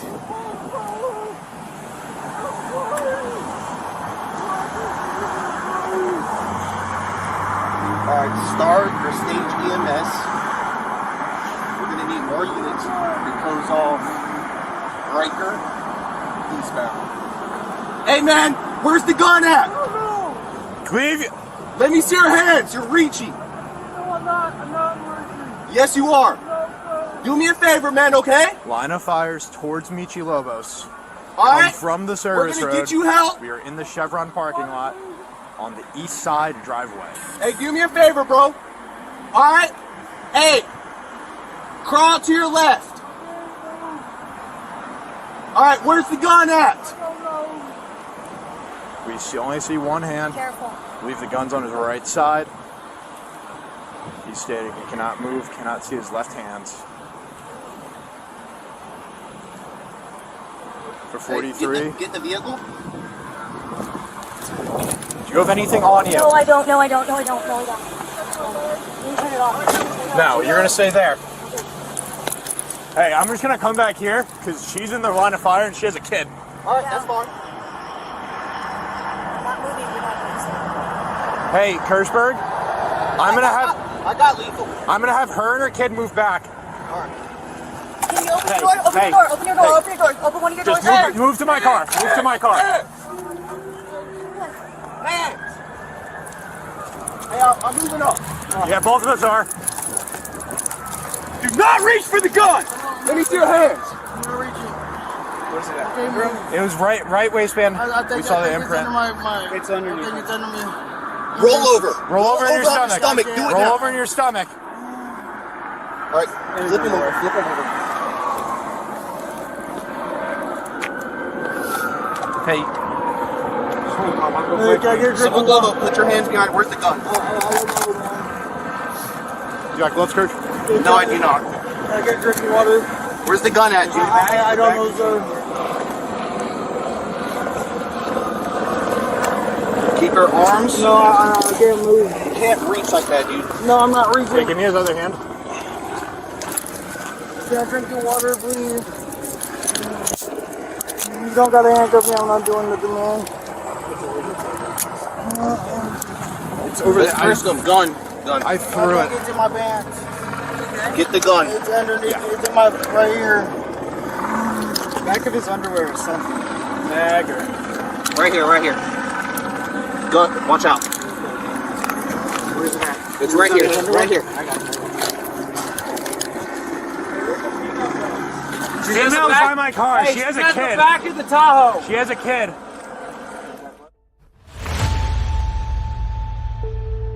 Okay, folks, there's your video. Jason, any comments you want to make before we go to the examination phase? No, I'll let them ask questions. Very good. Let's move into the examination phase. Grand jury, this is where you get to ask myself or Jason questions or watch any other portions of the video that you'd like to rewatch. Time is yours. Who was watching? Who was shooting the gun? The guy was shooting the gun. When you say the guy, you're talking about the suspect, the person that Yeah, was the shot? suspect. Sorry. Do you want to watch that portion of the video again? Yeah, let's see that first. Yeah, initial. because it wasn't clear what was going on there. Okay. It is a fast-moving video. I'm going to make it large screen for you, and let's watch. Breaker in 35, sir. Go northbound.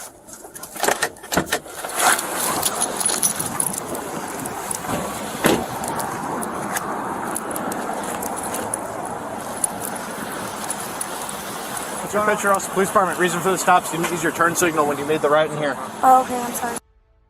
Okay, so we have a valid traffic stop. He says that you failed to turn, indicate a turn, and that's a valid. This is Texas. That's a valid traffic stop. So we've got a good traffic stop by the officer. All right. Do you have your ID on you?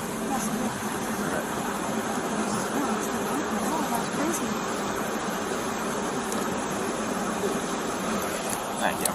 All right. I'm sorry about that. Nothing. Any weapons or anything in the car? What are you worried about? Let me step on that.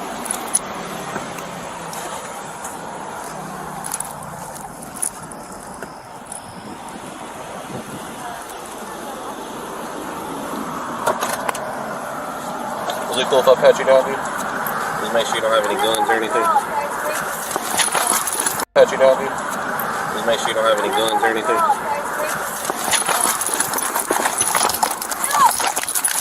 Cool if I pat you down, dude? Just make sure you don't have any guns or anything.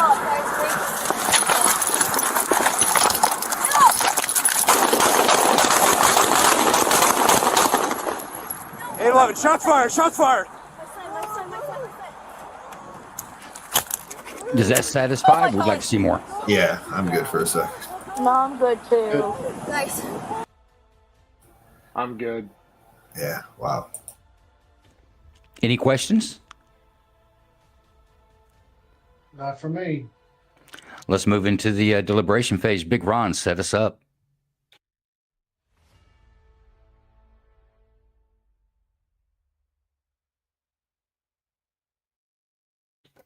Okay, the clocks are running. We'll get your jury instructions up there in a moment. There we go. You got 2 questions. Did they do it to protect themselves from others or from imminent death or serious bodily harm? Or did they do that to stop a fleeing suspect who poses a clear immediate danger to others? If either one of those is yes, you must return a no bill. Yeah, I got no bill on this one. Yeah, they found the gun in his underwear in the back of him, so he took Yeah, off he for was a trying. reason. He was trying to pull it, like he was Yeah, trying I to would get the gun say. out. What's the? Did we ever find out of curiosity, is the gun even registered, or is it? Well, you guys in communist states are all worried about whether the gun's legal or not. It doesn't matter. It doesn't matter if the gun's legal. The gun's present. That's the only thing you need to know. Right. We don't register guns in Texas. We carry them. Man, No bill traffic here. stops He are was dangerous. he pushed against the officer and attempted to draw down on the officer.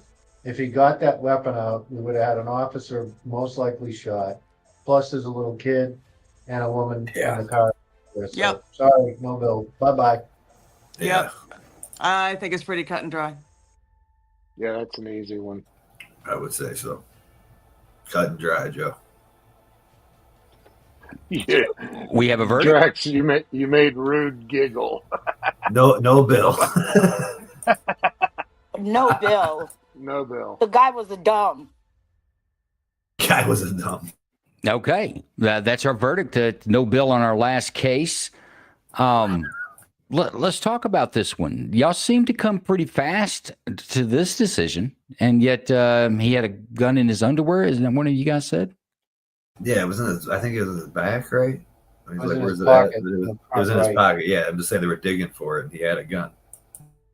But yet in the other Yeah, plus deliberations, y'all were worried about the gun or whether the gun present really presented a danger. This guy had it in his underwear.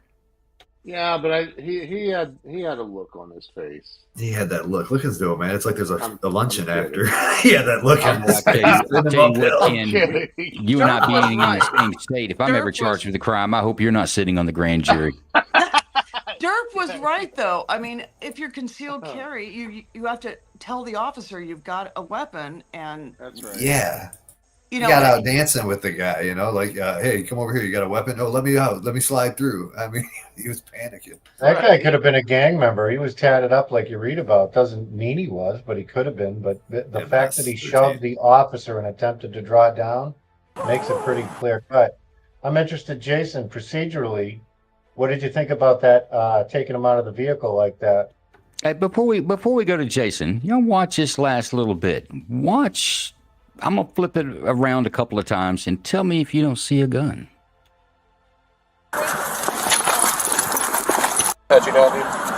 Just make sure you don't have any guns or anything. This is the gun from the officer, guys.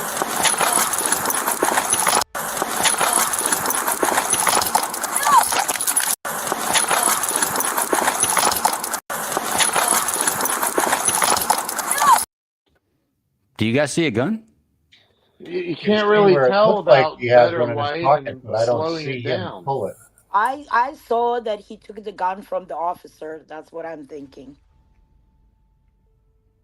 You thought he took it No, from I the don't. gun? I didn't see that, Yeah. man. I thought, Buck, I thought you said he was jumping up and down going to shoot the guy. If he got to that gun. If he got to that gun, the officer most likely would have taken rounds without a doubt. That's my opinion. Yeah. if he's willing to assault an officer, he's certainly willing to shoot one. Yeah. Is that the definition of a K? I mean, he got it halfway out. Definition of a lot of mass and not enough sleep. Okay, people. Can I pipe in? Yeah, go ahead, Go ahead, please. Jason. So you got to look at the totality of the circumstances here. What I saw when the officer walked up to the driver's door, my immediate thought in my head was passenger bad. And I'm not sure why I thought that. And then when he brought him out of the car, I did not like the way this moment happened here. Right here, he's not listening. And then you watch that moment, that it's not that he has a gun in his hand, it's the action of what he did. He reached down to his hip and made the effort to show that I have a weapon. And in that moment, it happened so goddamn fast. If you just make that motion that you reach down to your hip and you pulled your hand up, that officer has literally less than a second to decide, is that a weapon or not? He made this moment, this action. And that's where I think people put yourself in that situation. You see somebody do that. How do you respond? And it goes back to what Joe says, a reasonable person. If you're an officer and that moment happens just like that, he reaches down, pulls up, and points his hand at him. Would that person in that moment believe, does he have a weapon or not? Because if you don't respond, you're dead if there's a weapon there. So it happened so fast that we've had cases up here where somebody took their seatbelt off so fast and they just see the flash of the hole in the seatbelt and they think it's a muzzle. It's so quick. And Jason, he didn't turn to run. He was still facing the officer. And to me, he could have drawn right there. Correct. I don't know why you guys don't see it. Look at his right hand. He's got a pistol in his right hand. Can you slow it down or stop it right there? I can't slow it down here. I can't slow it down. Take some editing. Can't see it. I Looks believe like he it pulls. comes out. But I believe if he pulls. had it drawn, I can't see it. When he stands up, I believe. Well, go ahead. Go ahead. No, maybe he was reaching for some dentine for fresh breath. And came out with a black pistol. They're always doing that up in the hood, Ken, looking for the dentine. I believe he pulled the pistol and they said, "We're going to pat you down." I think he pulls it out with his right hand and starts doing the sideways dance. If you'll go, once he clears the officer, when he's doing that skippity thing, away from the officers, look in his right hand.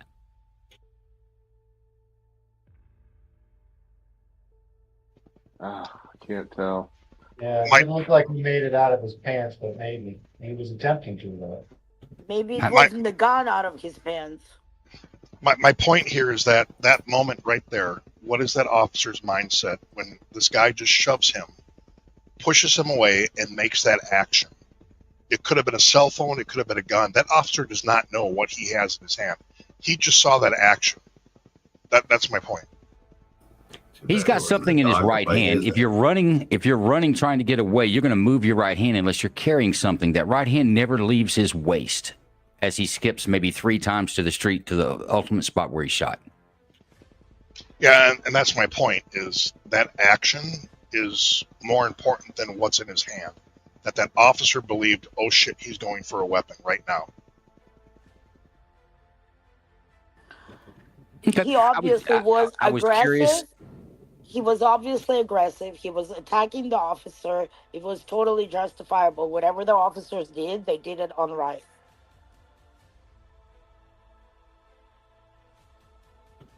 I don't disagree. There is something in his right hand there. I can't say for sure it's a firearm, but it appears to be. He's holding it like a firearm, not like a cell phone. Right. No, my point. My point is his actions to that. It could be a fucking popsicle. The way he moved, to me, if I'm that officer, is like, oh shit, he's got something. Hawkwolf says, "Why ask the dude to get out? Why ask to the pat down?" It looks like this is a closed Chevron. Did use the turn signal to pull into a construction site, a closed business at night. That in of itself merits some sort of investigation.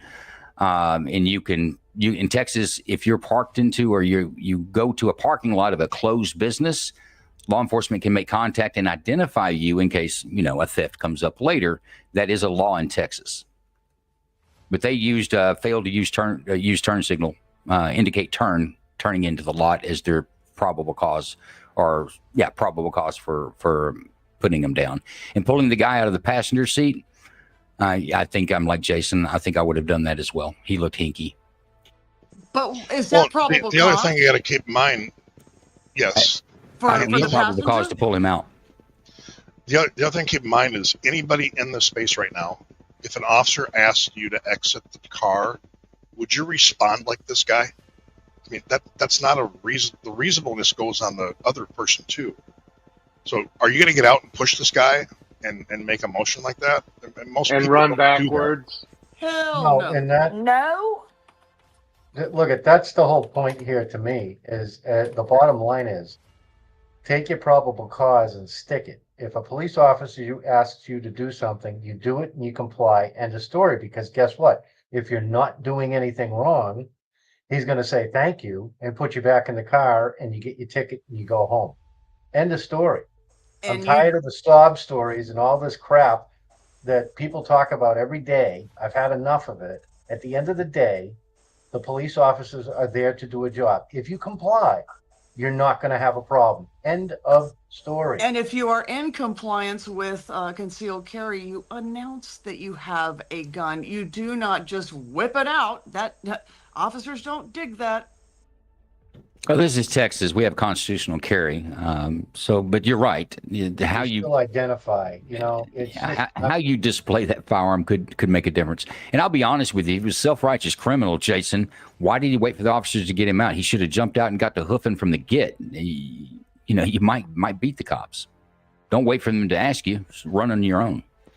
Amen. Yes. And I would imagine from what it looked like, the way the dude was backing up, I'm sure he did not get shot in the back as he was running away, because he was running backwards facing the cops. Yeah, exactly, Ken. He didn't. If he was running away, he'd be turned the other way. Okay, he looked like he was ready to pull right there. Man, that could be Anytime. a firearm in his hand right there, where you have it frozen.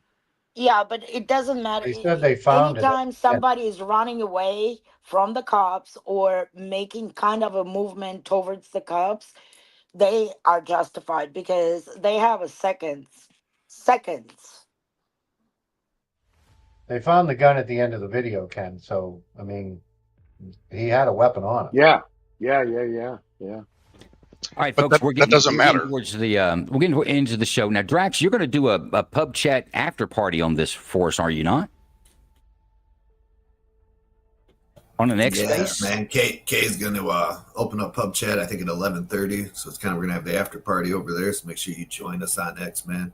That's where we always are, usually Monday, Wednesday, Friday at 9 p.m. EST. But we're hanging out here tonight, Night Court with you, Joe, and we're going to head over there, like I said, in about a half hour, give everybody time to. Well, why don't you hit that again? Because I don't know that you gave out your schedule for the pub chat. Folks, pub chat isn't, if you're looking for something to do on the nights that they have them, it's a great, I stop in as often as I can. I'm telling you, you're going to get some real deep down dives on political commentary and the ins and outs of what's going on in today's major headlines. But what is your schedule, Drax?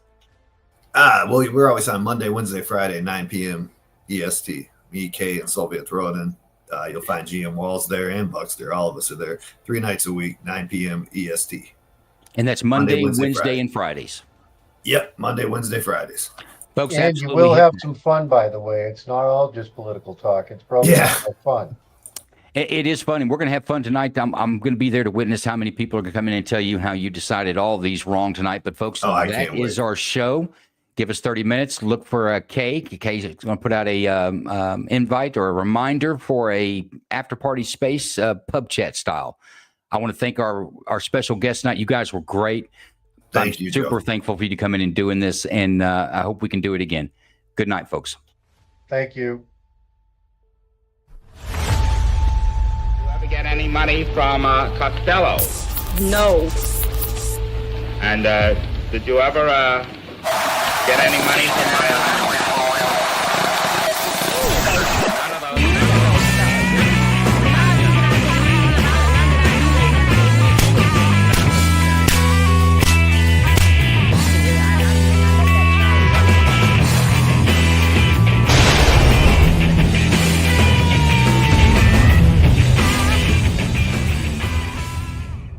also known as Duck Corella? I refuse to answer on the grounds of made attempt to criminal. You got any business? I refuse to answer on the grounds of attempt to criminal. You have any profession?